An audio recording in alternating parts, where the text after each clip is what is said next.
आप देख रहे हैं इंडिया टाउन न्यूज, भारत की बात। नमस्कार, मैं हूं आपके साथ आस्था। स्वागत है आपका हमारे खास बुलेटिन मध्य प्रदेश की खबरों में, जहां हम आपको मध्य प्रदेश की महत्वपूर्ण खबरों से रूबरू कराएंगे। तो चलिए बुलेटिन की शुरुआत करने से पहले नजर डालते हैं हेडलाइंस पर।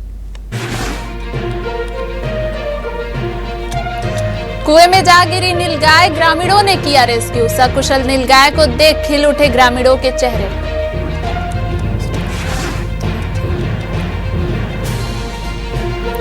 बैंक में बुजुर्ग से हुआ फ्रॉड, अस्थायी बैंक कर्मी ने की चीटिंग, खाली कर दिया महिला का अकाउंट। महिला मोर्चा ने फूका पुतला, राहुल गांधी के प्रति आक्रोश, कांग्रेस ने भी की जमकर नारेबाजी।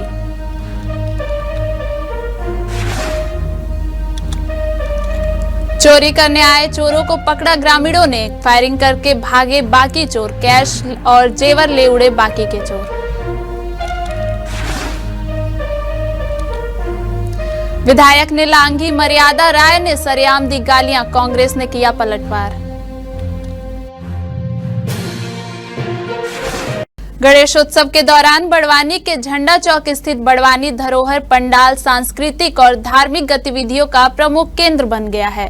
श्रद्धा, उत्साह और पारंपरिक रंग में रंगा यह आयोजन रोजाना नई नई प्रस्तुतियों से शहरवासियों को भारतीय संस्कृति और परंपरा इतिहास को जीवंत झलक दिखा रहा है। गणेश उत्सव के 6वें दिन बड़वानी धरोहर पंडाल में हरबोला ब्रदर्स की प्रस्तुति ने दर्शकों का दिल जीत लिया। अंकित शर्मा, अंकित पाटीदार और उनके दल ने एक से बढ़कर एक प्रस्तुतियां देकर ऐसा समा बांधा कि पंडाल तालियों की गड़गड़ाहट से गूंज उठा। बच्चों से लेकर बुजुर्गों तक सभी ने कलाकारों के अभिनय और प्रस्तुति शैली की भरपूर सराहना की।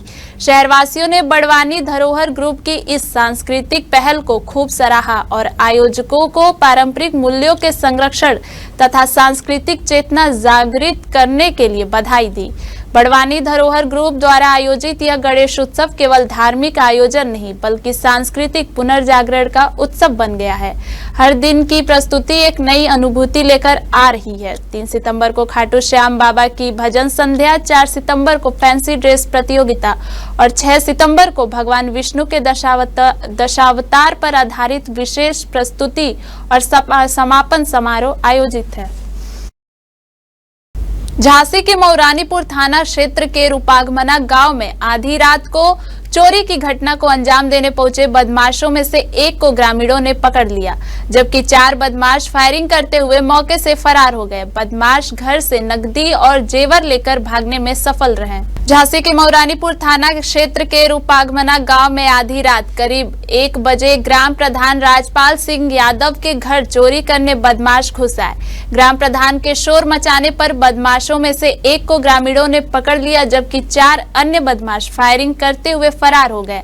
बदमाश घर से चांदी के जेवर, मंगलसूत्र, पायल, बटुआ और करीब 18,000 रुपए नकदी ले उड़े। पकड़े गए आरोपी को पुलिस के हवाले कर दिया गया है।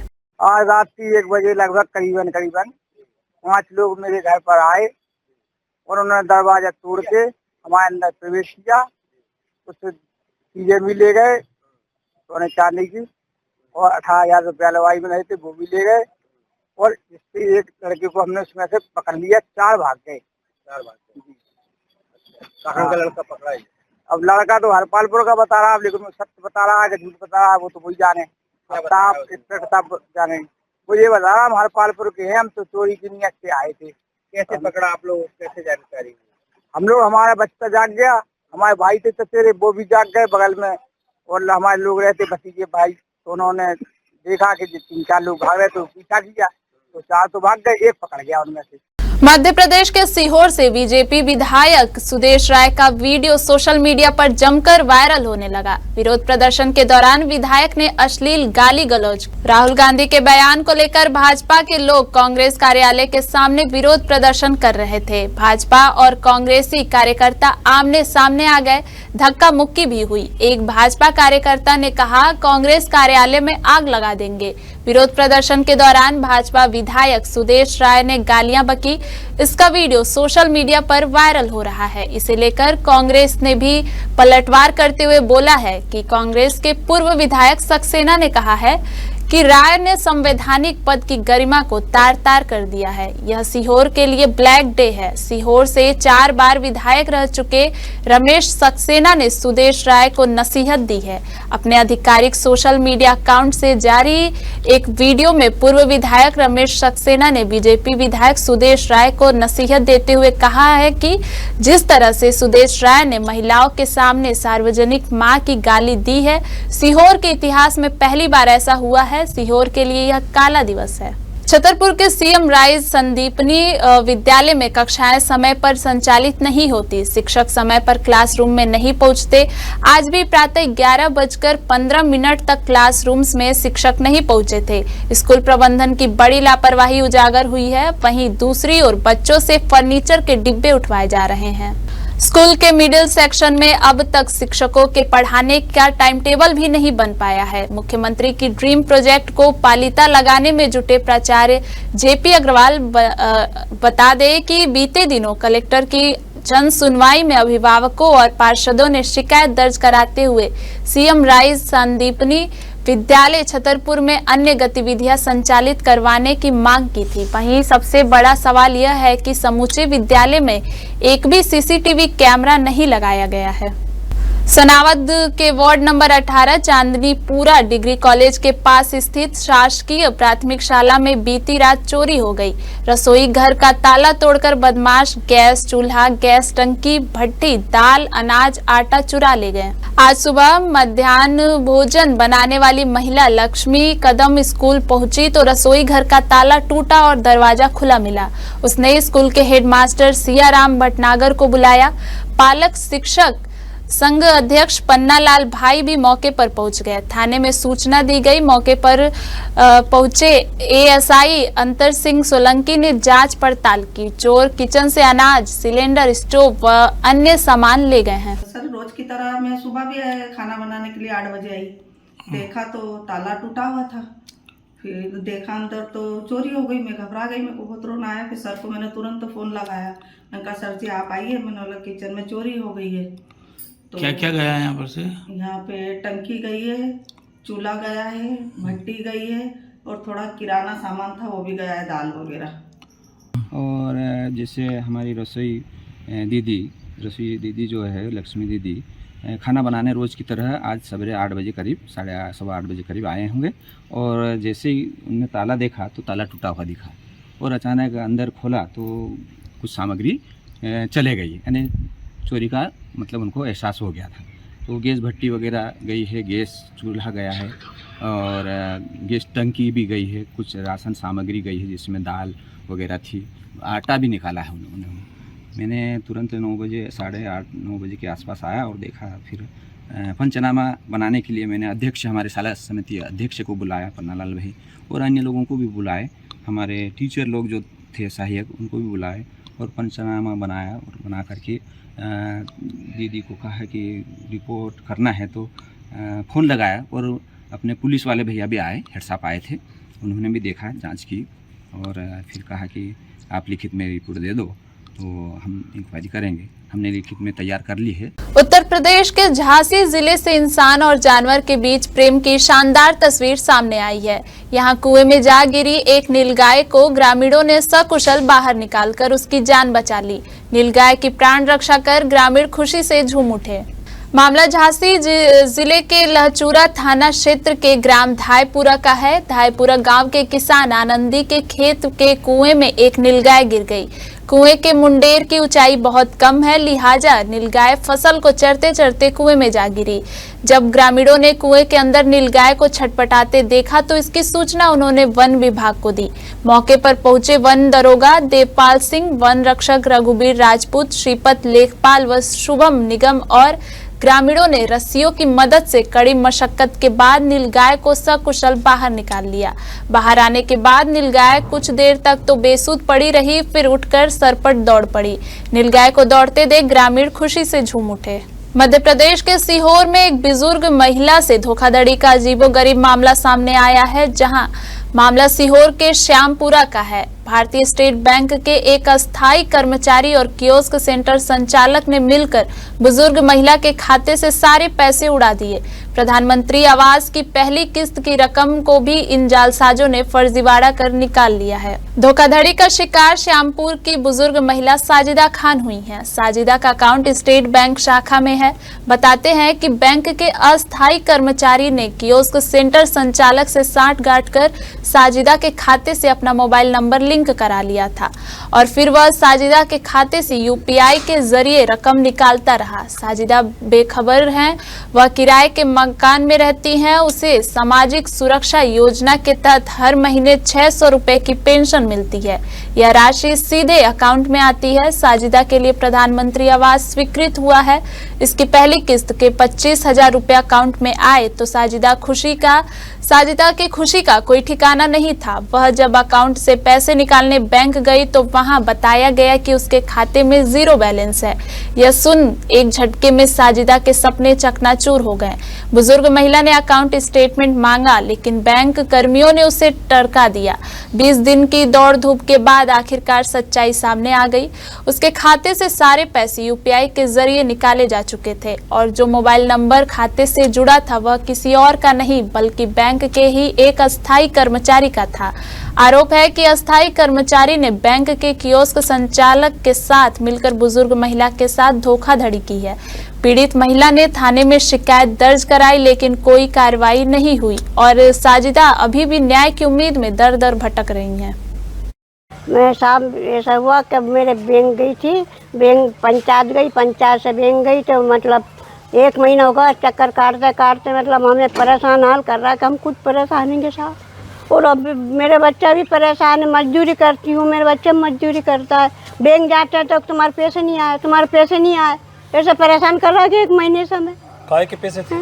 उसके साथ सरकारी योजना के, आवास के। हाँ आवास के। अच्छा हाँ। तो क्या हुआ उस पैसे के साथ, क्या हुआ? वो पैसे के साथ सब निकाल लिए, खा गए। पेंशन तक भी निकाल ली मेरी। अच्छा हाँ। कैसे निकाल ली? निकाल लिया। क्या मालूम एडीएम बेडीएम क्या क्या रेट है। अच्छा मुझे सूझ नहीं पड़ती है। तो शिकायत करी आपने कहीं? करे ना, शिकायत करी सब दो, थाने भी करी और वो क्या से पे फोन लगाया, सब कोई सुनवाई नहीं कर रही है साहब। अच्छा हाँ। पता चला किसने निकाला पैसा? बैंक से, बैंक वालों ने करा घोटाला। बैंक वालों ने करा? हाँ। अच्छा। वहाँ जाते हैं तो वो सीधे मुंह बात नहीं करते हैं। जब पैसा आया था आपका हाँ? तो पेंशन भी निकाल ली मेरी। तो परेशानी होती होगी? बहुत परेशान, मजदूरी करती हूँ, परेशान 1 महीना होगा चक्कर काटते काटते हम लोगों को। तो कैसे भरण पोषण करती? जो पैसा आया था वो भी चला गया, पेंशन आती है तो अब मजदूरी में जा रही, रोज मजदूरी कर रही हूँ अब भी। ऐसे परेशान कर रहे साहब हमें। क्या चाहती हैं आप? अब सब चाहते हैं हमारा कार्रवाई होना चाहिए। अच्छा हाँ, कार्रवाई होना चाहिए। परेशान है हम बहुत जोर से, परेशान मैं भी परेशान। मेरे बच्चे मजदूर में जाती हूँ, फोन लगाता, फिर आती हूँ, फिर जाती हूँ। आप एक गरीब है, मजदूर भी है और आपका पूरा पैसा निकल गया। बैंक को वो जो है कोई कर्मचारी उसमें बताया जा रहा है, तो कैसा लग रहा है आपको? कितनी दुखी है आप? अरे अब दुखी क्या, परेशान हाल है। हम घर नहीं है, किराए से रह रहे हैं, किराए के मकान में रह रहे हैं, घर टूटा पड़ा हमारा। हमें एक आवेदन प्राप्त हुआ है जिसको आज ही हमने आमंत्रित किया। साजिदा बी करके एक महिला है, श्यामपुर निवासी। उनका कहना है कि उनका स्टेट बैंक ऑफ इंडिया में जो खाता नंबर है उसका फर्जी तरीके से उपयोग करके उसके अंदर आने वाली जो प्रधानमंत्री आवास योजना की जो भी किस्त थी, जो राशि थी, जो उनकी पेंशन राशि है, उसका उपभोग किसी बैंक के कर्मचारी द्वारा ही किया गया है। तो प्रकरण में से आवेदन हमने प्राप्त किया है। उस आवेदन की प्रॉपर जांच के बाद जो भी इसमें कार्रवाई बनेगी या जो भी इसमें विधि सम्मत विधानिक कार्रवाई बनती है उसके अनुसार इसमें कार्रवाई की जाएगी। बिहार में रैली के दौरान राहुल गांधी के मंच से प्रधानमंत्री नरेंद्र मोदी की दिवंगत मां को लेकर की गई अशोभनीय टिप्पणी से विदिशा में भी सियासत गर्मा गई है। भाजपा महिला मोर्चा ने जहां राहुल गांधी का पुतला दहन किया, वहीं कांग्रेसी भी विरोध में मैदान पर उतर आए हैं। विदिशा में भाजपा महिला मोर्चा की कार्यकर्ताओं ने मुख्य मार्गों से रैली निकालकर और माधवगंज चौराहे पर विरोध प्रदर्शन कर राहुल गांधी का पुतला दहन किया। इस दौरान महिला मोर्चा की नेत्रियों ने कहा कि राहुल गांधी को देश की मातृशक्ति से माफी मांगनी चाहिए। वहीं कांग्रेस कार्यकर्ताओं ने भी वोट चोर गद्दी छोड़ के नारे लगाए। कांग्रेस के जिला अध्यक्ष ने कहा कि बीजेपी की कथनी और करनी में बहुत फर्क है। बिहार चुनाव में जो कांग्रेस के नेता राहुल गांधी द्वारा हमारे देश के प्रधानमंत्री माननीय नरेंद्र मोदी जी की स्वर्गवासी माता जी के विरोध में जो अपमानजनक शब्द कहे उन्होंने, उसके लिए भारतीय जनता पार्टी की महिला मोर्चा द्वारा आज हमने राहुल गांधी का पुतला दहन किया है। और ये इनकी मानसिकता ही महिलाओं के लिए इतनी गंदी है कि ये कभी अच्छा सोचते ही नहीं है। अभी फिलहाल में जीतू पटवारी ने भी बोला था कि महिला एमपी की सबसे ज्यादा शराब पीती है। आज ये पुतला दहन हमने किया है राहुल गांधी का, क्योंकि उनके पास संस्कारों की कमी है और वो चूंकि एक पार्टी को बिलोंग करते हैं, कांग्रेस पार्टी। कांग्रेस पार्टी हमेशा से महिला विरोधी रही है, उनके माता बहनों की कोई इज्जत नहीं है, वो अपने से बड़ों को नाम लेके बुलाते हैं। हम गांधी को मानने वाले लोग हैं और गांधीवादी विचारधारा के लोग हैं। हिंसा करना गोडसेवादियों का काम है और अब वो कहाँ से अपने व्यक्ति को बेच के कहाँ कौन सी हिंसा करवा देते हैं वो उनका अंदरूनी मामला है। और हालांकि उनका ये काम है झूठ बोलना और झूठ को बहुत तेज उसको प्रसारित करना। उनका ही मैंने कुछ सुना है, उनका कोई व्यक्ति था, कोई रजनी को पकड़ाया है। तो ये भारतीय जनता पार्टी के लोग ऐसा करते हैं कि अपने लोगों को बेच के इस तरह के काम कराते हैं। हम गांधी को मानने वाले लोग हैं और अहिंसा के पुजारी। जिस तरह से भारतीय जनता पार्टी के नेता और उनके मंत्री जो बयान देते हैं देश की महिलाओं का, जो अभी सेठिया कुरेशे के बारे में आपने सुना होगा, एक मंत्री ने कैसे शब्दों का उपयोग किया था और आज भी वो भारतीय जनता पार्टी में है। इस तरह से बहुत सारे उदाहरण हैं। एक आपने सुना होगा, एक धाकड़ जी का एक मामला आया था, महिला के साथ उन्होंने सार्वजनिक स्थान पर जिस तरह की चीजें आई थी, वो आज भी भारतीय जनता पार्टी के सदस्य हैं। तो ये उनकी कसनी और करनी में अंतर है, उनके चरित्र है ये भारतीय जनता पार्टी का। ये मेरे नॉलेज में नहीं है। मुझे मैसेज आया था कि मेरे कांग्रेस पार्टी कार्यालय के सामने पुतला दहन किया जाएगा 5 बजे। हम कांग्रेस पार्टी के निष्ठावान कार्यकर्ता सारे लोग तैनात थे। हमारा एक ही नारा था, वोट चोर गद्दी छोड़। हम उसको लेकर अपनी तैयारी में थे। अगर महिला मोर्चा हमारे कार्यालय के सामने पुतला दहन करती, मुझे नहीं लगता है कि उन्होंने कोई पुतला दहन किया है। और जिस चीज को लेकर पुतला दहन कर रहे हैं वो तो भारतीय जनता पार्टी का खुद कार्यकर्ता था, जिसने भाई आके बोला है। राहुल जी ने खुद ने उसके बिहार में खंडन किया है। तो मेरे सामने में, मेरे समक्ष में, मेरे पक्ष में कोई हुआ ही नहीं है। भारतीय जनता पार्टी को पहले अपनी गलेबान में झांकना चाहिए। जिसने माँ की गाली उनके कार्यकर्ता ने दी है उसको निष्कासित करना चाहिए। भारतीय जनता पार्टी तो जिन मुद्दों को लेके, खोखले मुद्दे लेके जितने दिन शासन करना थी वो कर चुकी है। अब वो मुद्दे ज्यादा दिन जनता में नहीं चलेंगे। राहुल गांधी पे कई ब्रांडिंग लगाए, उन्होंने पैसे खर्च किए कि पत्तू है। आज राहुल गांधी ने पूरे देश के अंदर ये दिखा दिया कि राहुल गांधी ही एक जन नेता है जो 1000 किलोमीटर पैदल चल के आम जनता की आवाज को उठाया है। झांसी के बबीना थाना क्षेत्र में पुलिस छापे के दौरान बड़ा बवाल हो गया। जुआ खेल रहे लोगों में भगदड़ मच गई और एक युवक तालाब में कूद गया। युवक की तलाश जारी है, जबकि गुस्साए लोग सड़क पर जाम लगाते हुए पुलिस वालों से भिड़ गए। पुलिस वाहनों में तोड़फोड़ भी कर दी गई। झांसी के बबीना थाना क्षेत्र के ग्राम खैलार में चल रहे जुए के अड्डे पर सादी वर्दी में पहुंचे पुलिस वालों ने छापा मारा। मौके पर भगदड़ मच गई। इस बीच रविंद्र जोशी नाम का एक युवक तालाब में कूद गया, जो अब तक लापता है। युवक की तलाश में पुलिस और गोताखोरों की टीम जुट गई है। युवक के डूबने की खबर फैलते ही इलाके में तनाव फैल गया। गुस्साए लोगों ने सड़क पर जाम लगा दिया और पुलिस से झड़प करते हुए भिड़ गए। लोगों ने पुलिस की गाड़ी की कांच तक तोड़ डाले। सीएम राइज विद्यालय पहेला कराहल में पदस्थ शिक्षिका भावना वर्मा अपनी मूल संस्था में कार्य न करते हुए अनुसूचित जाति सीनियर कन्या छात्रावास में अधीक्षिका के पद पर पदस्थ हैं। उन्होंने सुख सुविधा के लिए हॉस्टल में अपना अटैचमेंट करवा लिया। यही नहीं, वे लड़कियों के हॉस्टल में अपने साथ पति को भी रखती हैं।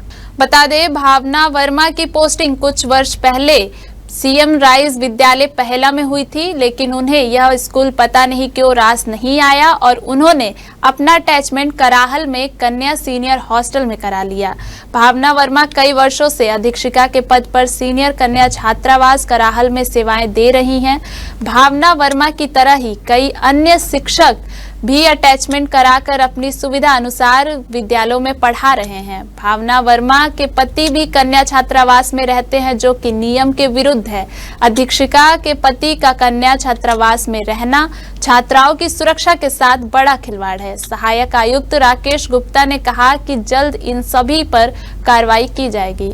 ग्वालियर में ठगी का बड़ा मामला सामने आया है। नगर निगम के आवास और दुकान दिलवाने के नाम पर एक शख्स ने करीब 50 लाख रुपए हड़प लिए गए। फरियादी ने फर्जी रसीद भी पुलिस को सौंपी है। पुलिस ने मामले की गंभीर जांच का आश्वासन दिया है। ग्वालियर में मंगलवार को एसपी की जन सुनवाई में पहुंचे फरियादी दशरथ राजपूत ने चौंकाने वाला खुलासा किया। उनका आरोप है कि नगर निगम कर्मचारियों समेत जगत नारायण उर्फ बल्लू पाठक और संतोष बाथम ने उन्हें अंतर्राज्यीय बस स्टैंड के पास दुकान और आवास दिलाने का झांसा दिया। करीब 50 लाख रुपए हड़प लिए। फरियादी ने आरोपियों के खिलाफ कई किस्तों में दिए गए पैसों की रसीद भी पुलिस को सौंपी। पहले इन्हीं आरोपियों ने उन्हें सरकारी मल्टी का फ्लैट दिलाया था, जिससे भरोसा हो गया। पुलिस अब इस ठगी के पूरे मामले की जांच कर रही है। शिकायतकर्ता दो यहाँ जन सुनवाई में आए थे। इन्होंने बताया था कि इनके नगर निगम की कुछ प्रॉपर्टी है, जिनको दिलाने के नाम पर कुछ लोगों ने इनसे पैसे लिए हैं। जब ये नगर निगम में गए तो वहाँ इनको बताया कि ऐसी कोई प्रॉपर्टी आपके नाम में रजिस्टर्ड नहीं हुई है। तो इस प्रकार से इन्होंने कुछ दस्तावेज दिए। तो अभी हम जांच कर रहे हैं। आज आया है जांच के लिए, मुराद थाना क्षेत्र का मामला है, वहाँ भेजा है। इसमें कथन लेंगे और इसमें नगर निगम से हम उनकी जो प्रॉपर्टी रसीद में दी है उसको वेरीफाई कराएंगे। उपरांत जो भी इसमें साक्ष्य मिलेंगे आगामी वैधानिक कार्रवाई इसमें करेंगे। हम शिकायत लेके आए थे सर कि मेरे को नगर निगम से फ्लैट और सागर जो मलगढ़ा पे अंतर्राष्ट्रीय बस स्टैंड में जो फर्जीवाड़े की दुकान है, मेरे को मतलब उसका नक्शा बता के ये दुकानें दिलवा रहे हैं। तो इस पर उन्होंने मेरे को दुकानें दिलवाने के बहाने मेरे से जो पर्ची रसीदें ला के दी, पैसे लिए मेरे से, वही मेरे साथ वो सागरताल मानपुरा पे जो प्रधानमंत्री आवास योजना के जो फ्लैट बने हुए हैं, उसमें एक फ्लैट मेरे को पहले दिलवा दिया। बाकी का सारे जो और फ्लैट दुकानें जो दिलवाई थी वो उनके सारे कागज मेरे को फर्जी ला के दिए। कितने रुपए ले लिए थे मेरे से सर? उनने एक एक रसीद पे किस्तों में पैसे ले गए। मतलब मेरा करीबन 48 लाख रुपए करीबन मेरा गया है। अच्छा, 48 लाख रुपए ले लिए। हाँ। हमारे खास बुलेटिन मध्य प्रदेश की खबरों में फिलहाल इतना ही। तमाम खबरों के लिए बने रहिए इंडिया टाउन न्यूज के साथ। आप देख रहे हैं इंडिया टाउन न्यूज, भारत की बात।